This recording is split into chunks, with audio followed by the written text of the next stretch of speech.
in my experience, when somebody stands down their security team, it's because they're going off to do something they don't want their security to know about. I mean, I don't think we can say he was going to his mates to have a session. I hadn't quite finished, but, you know, maybe he was going round his mates for a pizza and a bit of something that he might have, you know, sourced from Colombia. Breaking right now, an extraordinary on-air row has broken out about Prince Harry and potential drug use following this astonishing image which first emerged in the Sun newspaper showing the delusional Duke, who claims that he needs government-sanctioned security, roaming up and down a random street in London, ringing the doorbell of random houses, apparently looking for friends who had moved months and months ago. What's up there, folks? Phil Dampier posted, "I'm so concerned about my safety, I'll wander around London and ring the wrong doorbell. There must now be serious concerns about Prince Harry's mental health." Well, I guess it depends, doesn't it? I mean, I've had those fears for a very long time for Prince Harry because he's lost everything as a result of a relationship with his wife, Meghan Markle. However, what this picture does and what this one frame does is blow up his entire argument that he is scared to death every time he's in London and that he believes the royal family are trying to kill him. Because if that is the case, you certainly don't wander up and down a road, going to random houses, on your phone. And look, it does look weird. Who was he trying to track down? Why could someone else not do it for him? And it's that scenario which caused an explosive on-air row at GB News between Peter Blexley, the renowned former Met detective, who felt that maybe he was looking for something sourced from Colombia, and the show's presenter, Ben Leo. So we'll get analysis from Alex Phillips in just one moment, but first, look at what went down. What do you make of this picture on the screen, Peter Blexley, former Met Police detective? I mean, what would you say to Harry if you were his security advisor? Well, I've supplied security to higher net worth individuals in the private sector, so I've protected people similar to him. And for him to be able to go walkabout down a London street without a security detail will have been his decision and his alone. And only he can make that decision if he is paying the security company. So I should strongly suspect that's what he's done. Now, when I read his book, Spare, I was absolutely astonished at the amount of drug taking he admitted to.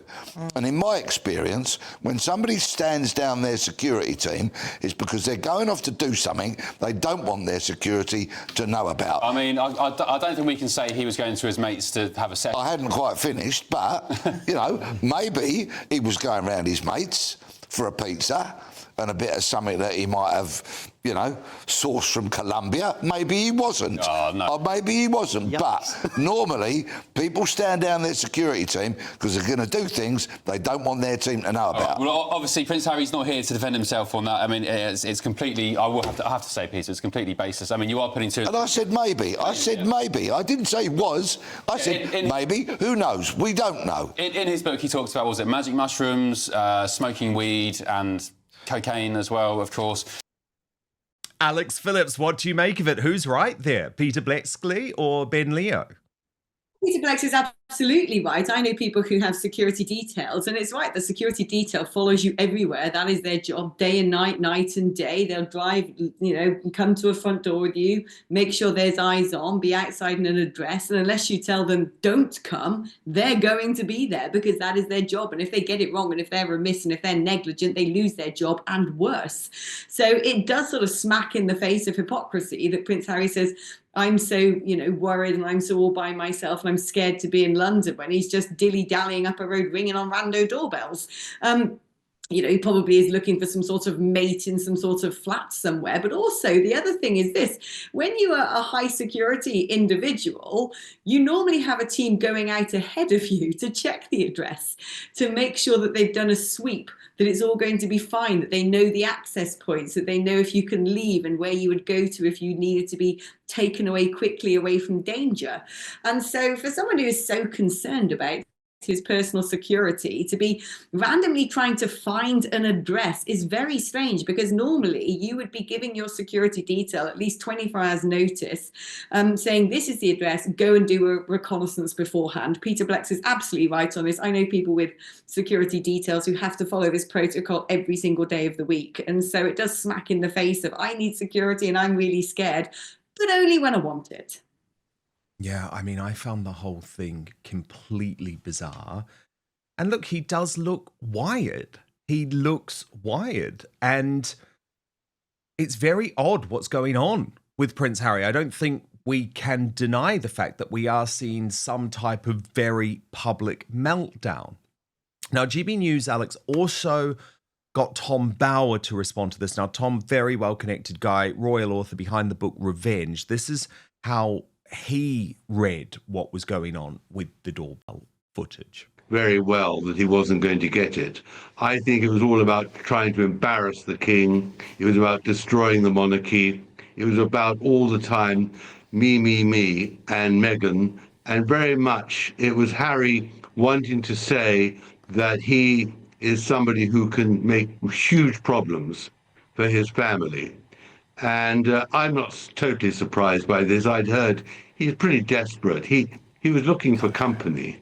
I think that really is the issue. Harry feels completely isolated from Britain. And what's remarkable about that particular Sun exclusive is that he didn't have one of his bodyguards, who he pays a lot of money to go and find his friend. It just shows, really, that Harry's pretty incompetent above everything else.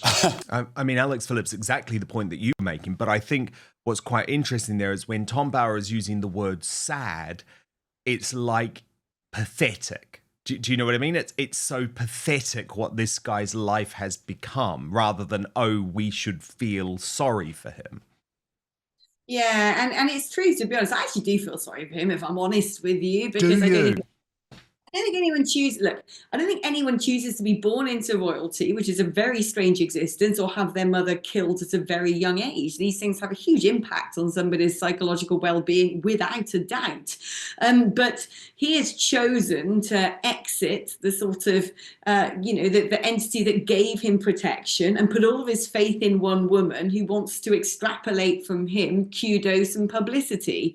And I think the royal family have tried desperately to try and bring him back into the fold. He's obstinate, and he thinks that he knows best, and he knows what he's doing. And constantly we're seeing exposed again and again he doesn't, that he is a lost soul. And look, you and I both know, as Brits, an honorary Brit in your case, Dan, that if at any point Prince Harry said, I've made a big mistake, I just want to come home, I just want, I want to put things right, we would welcome him with open arms. I'm sure we would. Of that I'm certain. But that woman, that's a different matter, because she knows what she's dealing with. She's chosen him. She's groomed him because she knows that she's able to control him for her own purposes. So I have far less sympathy with her.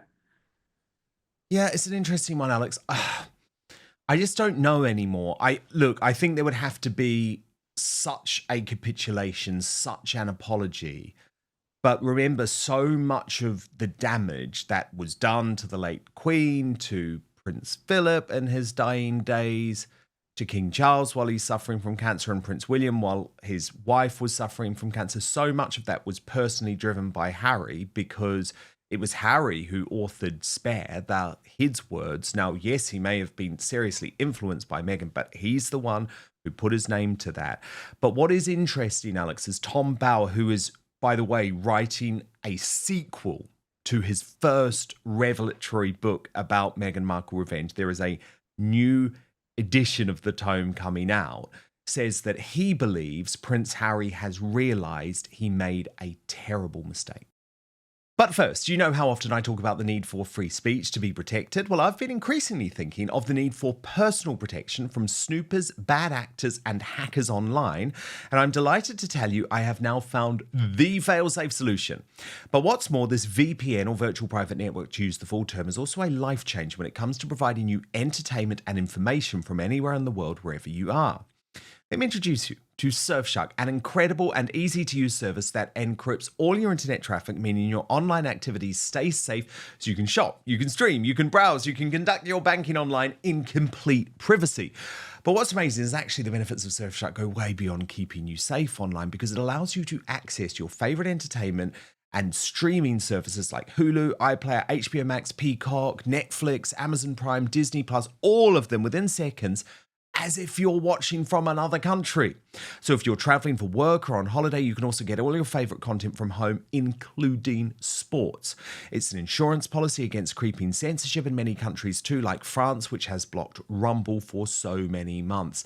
And by the way, a VPN can save you money too by allowing you to get the best deals from websites that change their prices depending on when you were buying from. There are other benefits too. Surfshark is able to be used on unlimited devices, meaning your entire household can stay safe with just one subscription. And with over 3,200 servers in over 100 countries, there is a world of choice at your fingertips. Plus, if this is your first time using a VPN, I promise you it's super easy. I use it every day. But there is 24/7 customer service if you do need it. So go to surfshark.com/outspoken for an extra 4 months of Surfshark at an unbeatable price. And what's more, Surfshark is so confident that it is the best VPN in the world that you can give it a try for a full 30 days. And if you're not entirely satisfied, you will get your money back. So go to surfshark.com/outspoken for an extra 4 months of Surfshark at an unbeatable price. But now back to the show. He doesn't know what to do anymore. He's losing all sorts of relations in Britain. He hasn't got a purpose. He's embarrassed with his charities in Africa because not only the Centibale charity, but also Africa Parks is now causing him great problems. Invictus is really only once every 2 years. He's losing any reason for being the prince. And I think he's now realizing, slowly but surely, he made a terrible mistake by leaving. And this is what it's all about now. Make me an offer so I don't cause you too much embarrassment in the future. So that's interesting, isn't it, Alex? This idea that actually Harry knows that he made a mistake. I think it's probably true. And it's what I was intimating at before. I think it's probably true. And so I hope that if he does sort of come crawling, that we'll be gracious and we'll welcome him back as a prodigal son. But, you know, I think ultimately he has caused damage to the brand of the royal family and caused hurt and anguish on behalf of our beloved royal family. But frankly, he's caused more damage to himself. And you have to ask whether it's worth fighting the world to protect his relationship with one woman when it comes to her, she doesn't even include him. He's not even there when she's making jam. He's not even there when she's making a podcast. He's sort of shuffled to one side. He's used as a prop. Is it really worth losing everything for somebody who doesn't even want to involve you in their projects? I mean, Yeah, you know, very good point. She's all about setting herself up for a post-Harry life, including, by the way, the fact that Vanity Fair reported something I'd been saying for years, which is that she's already shopping the post-divorce book to publishers. I mean, come on. At that point, surely you've got to wake up and think, this is my warning to get out. But Alex, sorry, you go. I just want to tell you something, Dan. Please. Just twixt us, okay, and everyone watching and listening. I don't know if this stands up, but it's what I heard from a source in which I'd be very confident, who had suggested that the inclusion of all of the drug taking in Spare might have been at her insistence, because when something like that is documented, when it then comes to later divorce proceedings and who gets custody of children and so on and so forth, it is a useful slice of evidence to have at your disposal. Now, I don't know if that's true at all, but it has been suggested to me by somebody well placed whose opinion I would trust on these matters. Fascinating. I mean, I would not doubt it, actually, because this is a very crafty woman who is trying to put all of the puzzle pieces together so that if the marriage does end, or maybe it's not a matter of if, Alex, maybe it's a matter of when the marriage does end, she is in the pole position to make him look bad and also for her to make the money. So that's really fascinating intelligence. Alex, similar to what we were talking about earlier about whether Harry has always been a bad guy or not, whether we should feel sorry for him. A bit like our discussion, there was a really interesting discussion I wanted you to watch on the Sun's exclusive show between Arthur Edwards, who is the long-time veteran royal photographer who really loved Harry before he was with Meghan and thinks it's all to do with Meghan, and Robert Jobson, highly respected royal correspondent, who's making the point to Arthur, well, actually, Harry's always been a little bit difficult. Watch this. With Harry, we never got that feeling that he hated the press then. He was very cooperative with the press. Yeah, he was to quite chippy. Yeah, and we used to go to the pub with him and have a drink with him, and he would say, but he was and always... he was different then. He's not, since he married Meghan, he changed.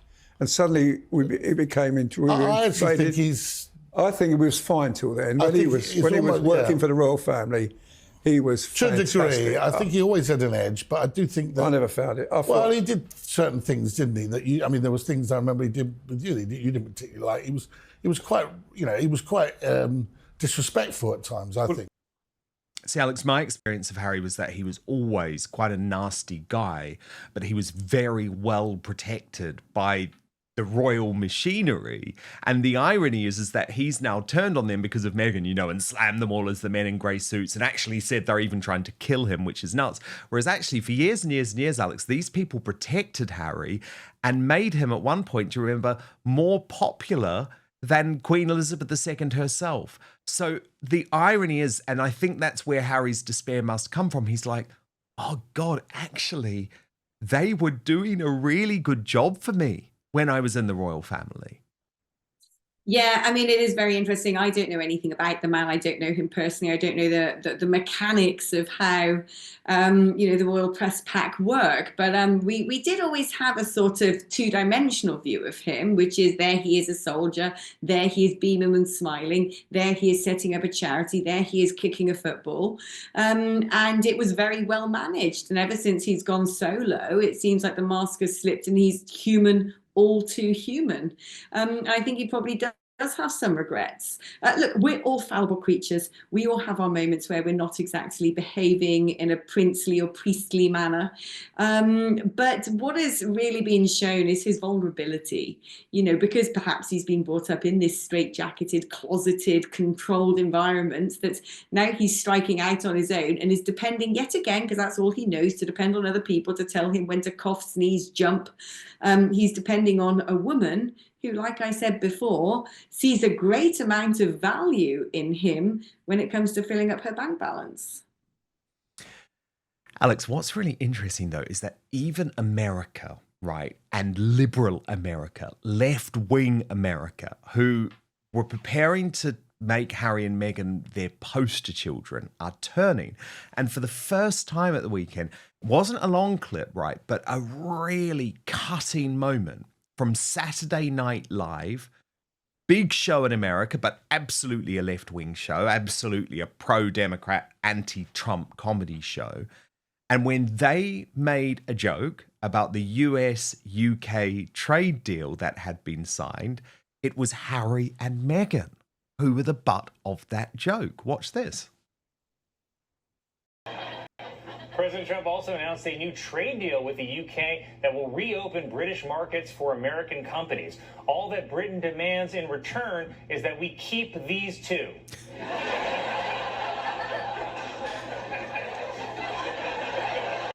I mean, actually a very funny joke, Alex, but quite significant, right? I mean, yes, South Park had already turned on Harry and Meghan, but now Saturday Night Live have too. So I guess I would argue they're losing their base. Yeah. What did I say earlier? About 80% of communication is done via body language. We know when we're being gamed. And people like people who are just authentic. Even if they behave badly, if they lose their temper, if they, are far less saintly than perhaps we expect them to be, we still find if they're an authentic person and they're not trying to pull the wool over our eyes, a very sort of human response is to forgive. And yet the problem is Meghan's whole push to try and be authentic, look into my real world, look as I'm cooking, look at these pictures of my kids. We can see it for curated nonsense. We know that this is essentially a woman trying to manipulate the entire world as to who she is and who her husband is. And it's that sort of, it's that sort of deception and gaslighting that humans just know. They feel it in their bones. They know when they're being played, and they're very unforgiving about it. Alex, Meghan is clever though, right, in terms of her PR strategy. So obviously the doorbell picture has come out of Prince Harry and it's bad and a whole load of questions are being asked. So I'm interested to know whether you think this is a good strategy, because of course you used to be Nigel Farage's media woman and having to make these types of decisions all the time at UKIP. So she made a decision. I describe it as the flood the zone strategy. So she knew that he was getting all these really bad headlines. And so she decides, okay, all weekend, I'm going to flood the zone to try and distract, to try and divert attention. So what she did is posted just a whole load of images. Firstly, on the Saturday night from this Beyonce concert. Then the next day, she posted her own Mother's Day tribute to herself. And in some ways, maybe it was quite successful in terms of flooding the zone. But there is this really funny video, right, of Meghan and Harry together, which was slowed down online. And people are saying that actually, when you look at it up close, Meghan actually looks utterly repulsed by Prince Harry. And then obviously the hat, everyone's talking about the hat. So was it a clever strategy? Do you think by flooding the zone with this new content, people moved on from the bad PR of the doorbell picture on the Friday? No, because again, every time she brings out this sort of content, I mean, look at that pose with him, the hand up again. No, when someone takes a photo of me and my boyfriend, I don't do that. That's weird. No one looks like that as a couple of after however many years. You said that when I was head of media for Nigel Farage, I was having to make these kinds of decisions. I wasn't, because he's just an authentic person. When you see him pictured with a pint, it's because he wants to go for a bloody pint. He wants to have a beer. It's that simple. He said, I'm not doing interviews now. I need to go to the pub for a livener. He is what he is. And we have an uncanny knack as human beings to see through BS, don't we? And every time Meghan does flood the zone with her plastic, staged, curated garbage, we just like her even less. Yeah, very true, actually. Very, very true. You'd have a tough job, Alex, as the woman trying to... even you would struggle to turn around Meghan Markle's reputation. But just finally, Alex, someone now has that terrible job. And I actually feel deeply sorry for this person. She's just been hired. She's called Sarah Fosmo. And previously... she was the ex-assistant to Bill Gates, and she has now been hired as Meghan Markle's chief of staff.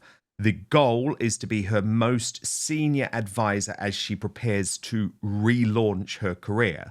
Now, Alex, you might remember the Duke of Sussex, Prince Harry's last high-flying pick for his chief of staff, Josh Kettler, literally lasted 3 months and he was out. So what advice would you give this godforsaken woman, Sarah Fosmo, who has the worst job in the world trying to relaunch Meghan's PR reputation? Yeah, take the money, make sure you've got a good severance package, because in about 6 weeks' time, it ain't going to give any. I mean, just, a job's a job. If you want to do it, take the cash money and do your best. But this is she's giving advice to a woman who chronically does not like taking advice because she knows better than everybody else. But as long as, if this woman's taking it, knowing that it's going to be a high profile job, knowing that it's got a great pay regime, then great, be it up to her to do it. I wish her all the best. But I think the idea that you can try and get an authentic Meghan out that can sell herself on a personal level to the masses is for the birds. Meghan doesn't even have an authentic self. And so you're right. It's, the sort of curation and it's like, it's really hard to try and turn a horse into a cow, isn't it? Or vice versa. And Meghan's just not she's not a relatable human. So it's very difficult to know how you're going to dress that up. But like I said, make sure you've got a good pay package, some decent medical insurance, an affable amount of annual leave, and a very hearty severance package lined up. Yes, very, very good point, Alex Phillips. I've really enjoyed today. Thank you so much. And of course, do make sure that you follow Alex Phillips on Substack. Subscribe to That's What She Said. Thank you, Alex. We will speak very soon. Thank you so much for watching Dan Wootton Outspoken. Please click on my face just to the bottom left to subscribe to this brand new independent news source and turn on the notification bell so you'll be alerted to our brand new live shows, uncancelled interviews, and special royal episodes. Outspoken is also now available as a podcast, so you can listen to the show every weekday on the go, wherever you are.